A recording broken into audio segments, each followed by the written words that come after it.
Word count 579. The day my son put a for sale sign in the front yard, I was standing in the little apartment behind his garage, folding his daughter's school uniform. That should tell you almost everything about my place in that family. I was close enough to pack lunches, find missing sneakers, check fevers, remember dentist appointments, and calm crying children at 2 a.m. But when it came time to decide where I would live next, I was not close enough to be asked. Mark didn't knock before he came through the side door. He just stepped into the room with his phone in one hand and a folder in the other, wearing the careful expression people use when they have already made a decision and are hoping you will be polite enough not to notice. "Mom," he said, "we need to talk about the house." Behind him, through the small kitchen window, I could see Ashley standing near the driveway with a realtor. The realtor was pointing at the roofline, then toward my apartment, as if she were discussing square footage instead of the only private space I had left in the world. I set Lily's uniform on the bed. "What about the house?" I asked. Mark sighed, not an angry sigh. That would have been easier. This was a tired, practical sigh, the kind that made me feel like I was already being unreasonable. "We're selling," he said. "The market is good right now, and if we wait, we might lose our chance." I looked around my apartment, the small table by the window, the curtains I had sewn myself, the medicine cabinet with my prescriptions, the framed photo of my late husband, Paul, on the nightstand. 5 years of my life fit inside those 4 walls, and somehow my son was speaking like I had only been storing boxes there. "And where am I supposed to go?" I asked. He was ready for that question. He found a senior apartment complex about 15 minutes away, he said. "It's nice, safe. You'd have people your age around." People my age. I was 64, not buried. I had spent 38 years as a nurse.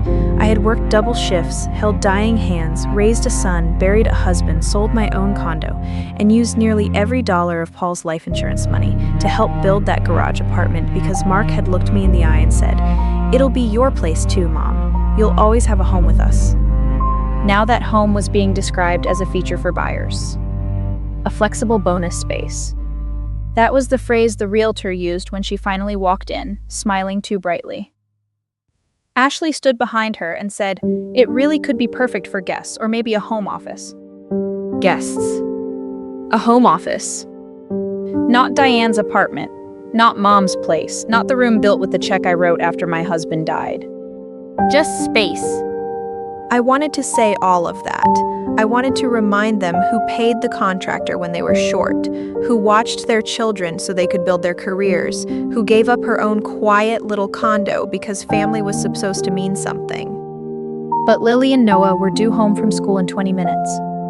So I said nothing. I folded the last uniform, I put it in Lily's drawer, and while my son talked about timing, equity, staging, and clean sale conditions, I thought about the blue folder under my bed. They remembered the babysitting. They remembered my money when they needed it. But they forgot one thing. I kept the receipts. Word count 587. Before the for sale sign went up, our life had a rhythm that almost looked like love from the outside. I woke up at 5:45 every morning, even though I had been retired for 3 years. Old habits stay in your bones. 38 years of nursing had trained me to move quietly, check on people before they asked, and notice small changes before they became emergencies. At 6, I made coffee in my little apartment behind the garage. At 6:15, I walked across the patio and let myself into the main house with the key Mark had given me when I moved in. Just in case, he had said back then. But over time, just in case became every morning. I packed Lily's lunch first because she hated when her sandwich touched anything wet. Then I found Noah's socks, which were usually under the couch behind the laundry basket, or once, inside a toy fire truck. I started oatmeal, checked the school calendar, signed a permission slip Ashley had forgotten on the counter, and set Mark's travel mug beside the door. By 7:30, the house was awake. Ashley came downstairs in workout clothes, already looking at her phone. "You're a lifesaver, Diane," she would say, kissing the air near my cheek as she reached for coffee. Not Mom, not Grandma Diane. I told myself that was just how she talked. Mark usually came in after a shower, buttoning his shirt with one hand and answering work messages with the other. He would kiss the kids on the top of their heads, thank me without really looking up, and ask if I could keep Noah a little later because he had a meeting. Most mornings, I said yes before he finished the sentence. That was the problem with being useful. People stopped hearing yes as an answer and started treating it like the weather. After the kids left for school, I washed the breakfast dishes and wiped the counters. Then I went back to my apartment, where everything was exactly where I left it because I was the only person expected to fit inside it. It was small, but it was mine, or at least I thought it was. A kitchenette along one wall, a narrow bathroom, a bed by the window, a little table where I paid my bills and kept a calendar with everyone's appointments written in different colors. Red for mine, blue for Mark, purple for Ashley, green for the kids. There was not much red. I had moved into that apartment 5 years earlier, after Paul died and the house felt too quiet. Mark and Ashley had just had Noah, and daycare for 2 children cost more than their car payment. Mark came to me with the idea gently, almost sweetly. You'd have your own place, he said. Close to us, close to the kids, and we'd know you weren't alone. It sounded like family. So I sold my condo. I kept some money aside, but most of Paul's life insurance went into that garage conversion. New plumbing, new wiring, insulation, cabinets, a separate entrance. I remember the contractor, Mr. Harlan, standing in the driveway with his clipboard. Keep every receipt, he told me. People forget who paid for what. I had laughed then because I thought family would remember. Small things began to bother me later.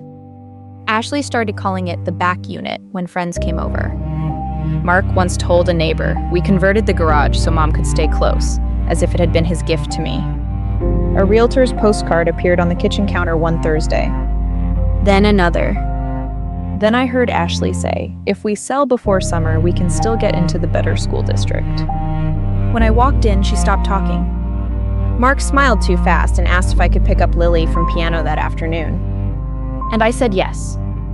Because I still thought being needed meant I belonged. Word count 584. The first time I asked about the money, I did it over dinner. That was my mistake. Lily was cutting her chicken into pieces so small they looked like birdseed, and Noah was trying to balance a pea on his fork. Ashley had made pasta, which usually meant she wanted the evening to feel normal. Mark was talking about mortgage rates as if he were discussing the weather. I waited until the children were busy, then said, when the house sells, what happens to the money I put into the garage apartment? Mark stopped chewing. Ashley looked down at her plate. It was the kind of silence that tells you people have discussed your question before, just not with you in the room. Mom, Mark said carefully, that was 5 years ago. I know when it was. You helped us because we're family. Ashley reached for her water glass. And you've been living here rent-free, Diane. I mean, we never charged you anything. Rent-free. The word landed harder than it should have.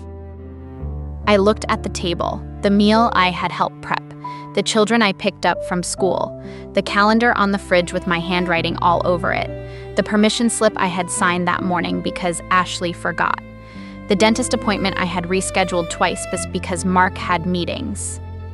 Rent-free. I wanted to say, do you know what full-time childcare costs in Austin? I wanted to say, do you remember who paid the contractor when your card was declined? I wanted to say, do you remember telling me this would always be my home? But Noah looked up and asked, Grandma, are you sad? So I smiled, that old nurse's smile, the one that says nothing hurts even when something does. I'm fine, honey, I said. I wasn't.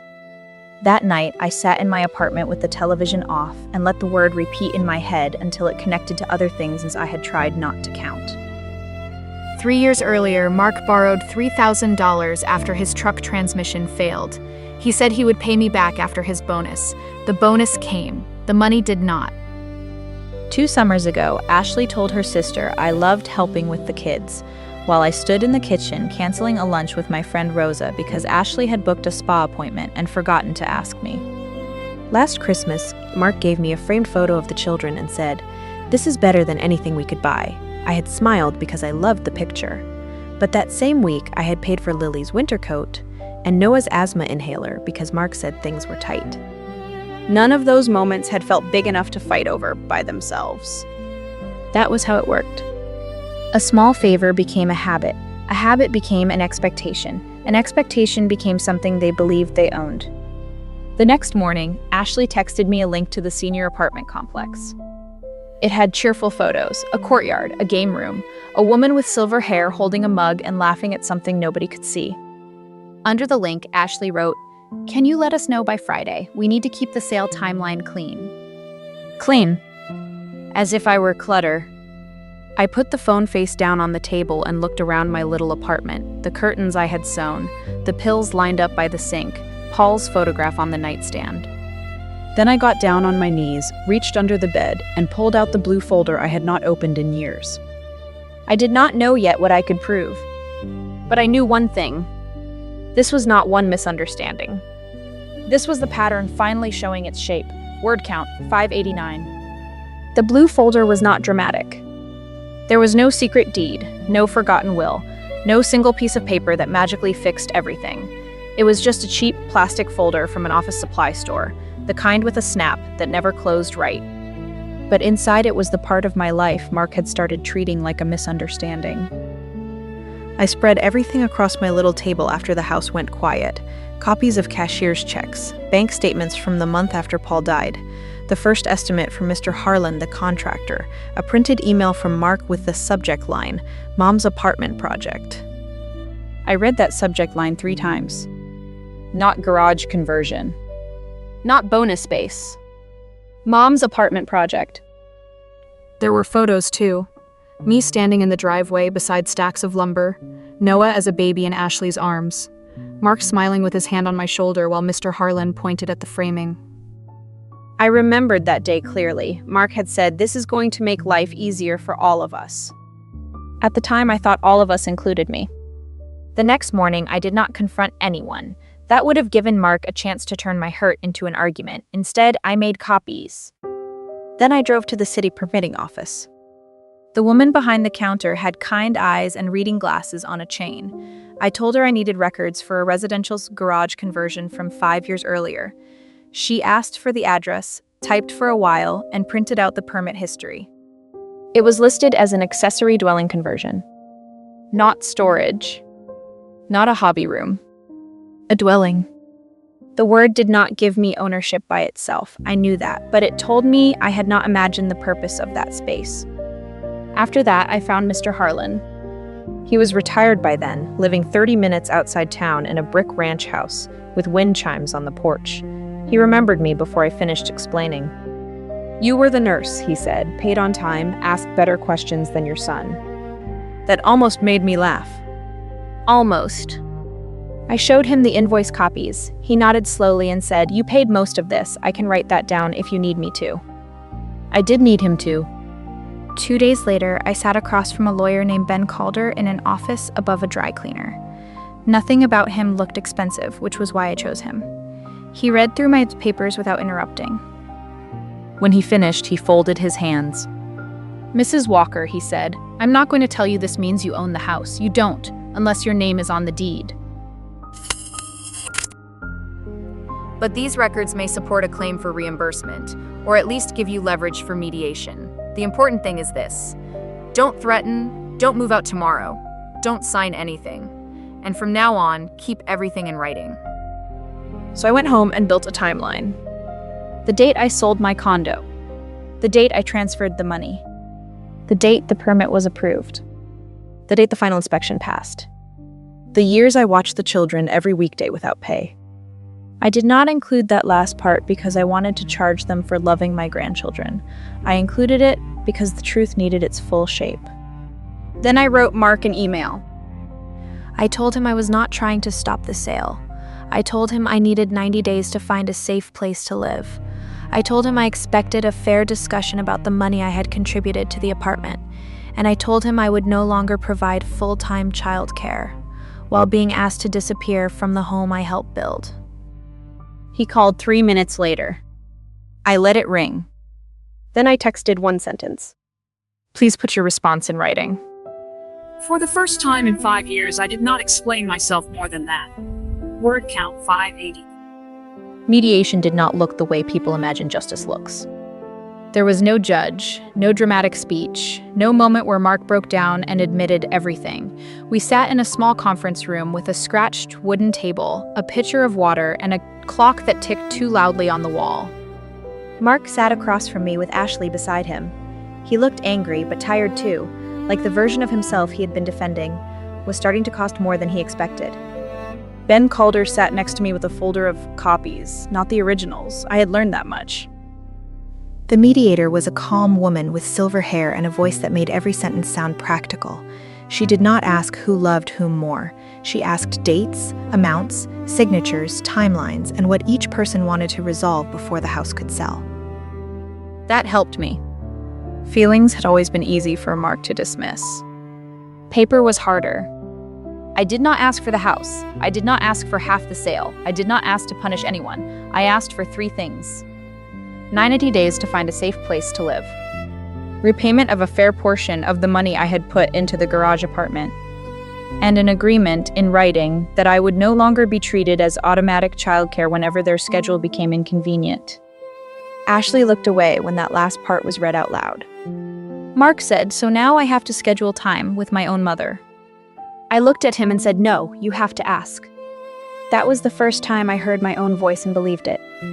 The settlement we reached was not perfect. It did not give me back every dollar. It did not erase the word rent-free from my memory. It did not restore the trust that had been worn thin over 5 years of favors that became obligations. But it gave me enough. Enough for a deposit on a small duplex in Georgetown. Enough to replace the money I should never have had to defend.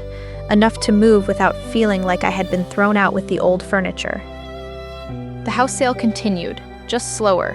Mark and Ashley still moved, though not into the neighborhood they had first wanted. I heard that from Rosa, not from them. For a while, Mark barely spoke to me unless it was about the children. That hurt more than I wanted it to. I loved my son, that was the complicated part. Loving him did not make what he did acceptable. Being hurt by him did not mean I wanted him destroyed. I moved on a cloudy Thursday with 2 hired men, Rosa's pickup, and more boxes than I expected. Lily cried when she saw my apartment empty. Noah asked if my new house had room for his dinosaurs. It has room for visits, I told him. Not for leaving your homework under my couch forever. He laughed, and for a moment I could breathe. My new place was not fancy. The kitchen cabinet stuck when it rained. The backyard fence leaned slightly to the left. But the lease had my name on it. The mailbox had my name on it. The calendar on the refrigerator had red ink again. Red for me. A doctor's appointment I did not cancel. Lunch with Rosa. A watercolor class at the community center. 1 afternoon a week with Lily and Noah agreed on ahead of time. 2 weeks after I moved, Mark came by to install a shelf. He brought his own tools and stood awkwardly in my living room, looking younger than 38 for the first time in years. "I didn't realize how much I made you carry," he said. It was not a full apology. But it was the first honest sentence he had given me in a long time. I nodded. "I don't need you to pay me back with guilt," I said. "I need you to remember I'm a person before you need something." He looked down at the screwdriver in his hand. "I'm trying," he said. Maybe he was, maybe he wasn't. I had learned not to build my life on promises that sounded good in the moment.